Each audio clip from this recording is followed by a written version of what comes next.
Alright, Jesus, it has been a hell of a long time since I've made any form of YouTube video in which I'm actually actively commentating, so excuse the lack of hang about. Hang on, wait a minute. Right, so with that little thingy out of the way, wow, that's the first mistake I've actually spotted. That's a brilliant start to this video. Anyway, so I've got a lot of attention on this build, on the old Minecraft Steve posting page, also on the on a Discord server that I'm not going to name because it's not my YouTube channels, and I don't want to start this off by getting rubbed the wrong way and shit. Anyway, so this is my Pillar of Autumn build so far. This is Cryo 2, where you start in the main game. Nerdy little cryo chamber there. This whole thing is extraordinarily nerdy, so you gotta forgive me for my cringe. There you go, that's the little thingy you do at the start of the game. So basically, I started this about a week ago for whatever reason. I was drunk and bored, and it's all this self-quarantine stuff, and I was just like, God almighty, I really need something to do. So I chose the single most painful and long thing I've ever built in any game. In Space Engineers I did in Amberclad from Halo 2. That took me a long time. It reached the total PCU count within a matter of hours, which, yeah, that was great. My old PC barely ran it, and so luckily I've got a new one here that can actually run my big builds that I've for some reason forced upon myself. Anyway, so here I've just sort of walked around the inside to the bridge.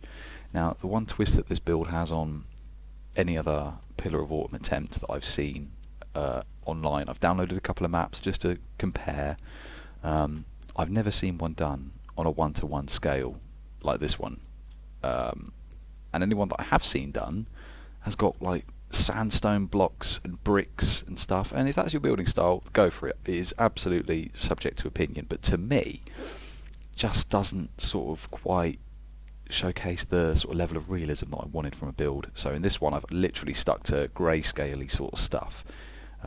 It's sort of in keeping with what the UNSC builds from. Anyway, I love to ramble, if you can't tell, so what I'm going to do is show you where I've got to in this. I'm sorry, bridge. There we go. So where I've actually got to now is I think I've finished whole section 1, which is this little front segment. The bridge is actually down under there. That's a little discrepancy. Normally the bridge is about there, but in order for the 1-to-1 interior to fit, and look, it doesn't even fit properly, I had to budge the bridge up 40 metres, and even then there's the odd issue. But I'm going to make it work, because this is going to be the whole desert from the moor, and it will look lovely. Anyway, so this is where I've got to. So far I've done the whole front section, and I think it looks pretty decent. I'm gonna show you what it's like with night vision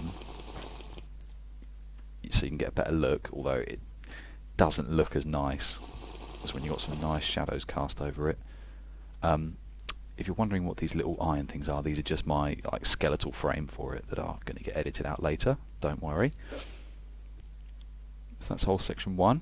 Got all the little details. I've been referencing the Warfleet book as well as Google Images for this, so it's sort of a mishmash of every iteration of it so far, and I think it's looking pretty good so far. This, believe it or not, is actually going to be where the main airlock is, and when you actually build it on a 1-to-1 scale, it's ridiculous. I always thought it was an airlock for humans. It's clearly an airlock for flipping, I don't know, giants. Clearly, it's ridiculous. So that's that.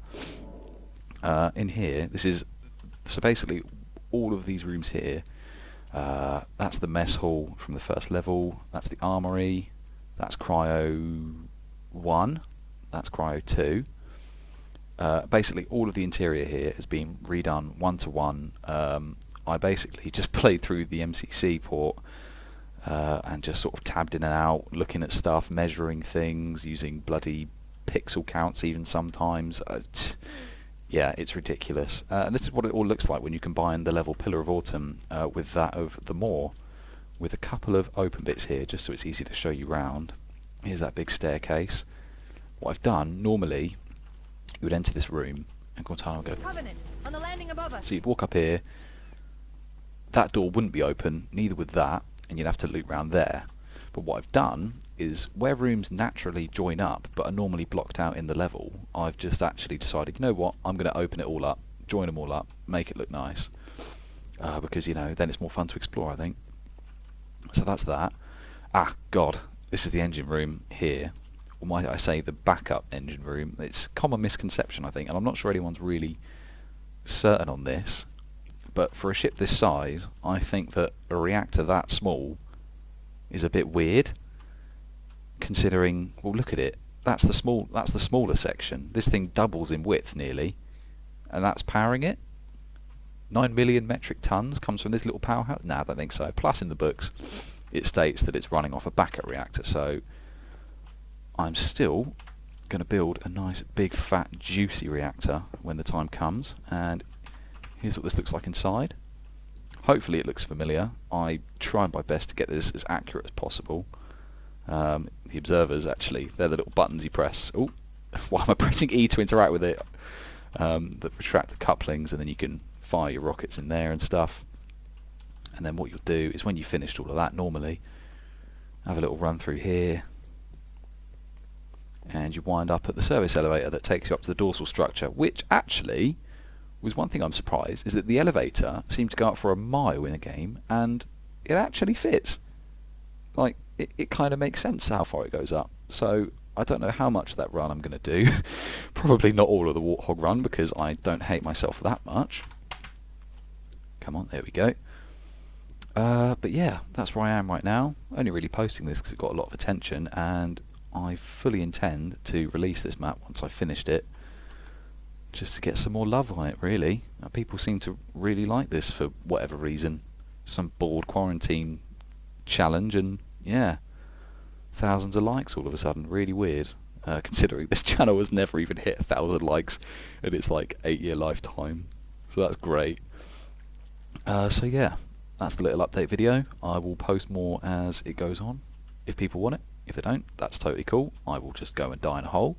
So yeah, I hope that was useful to some person somewhere. Thanks.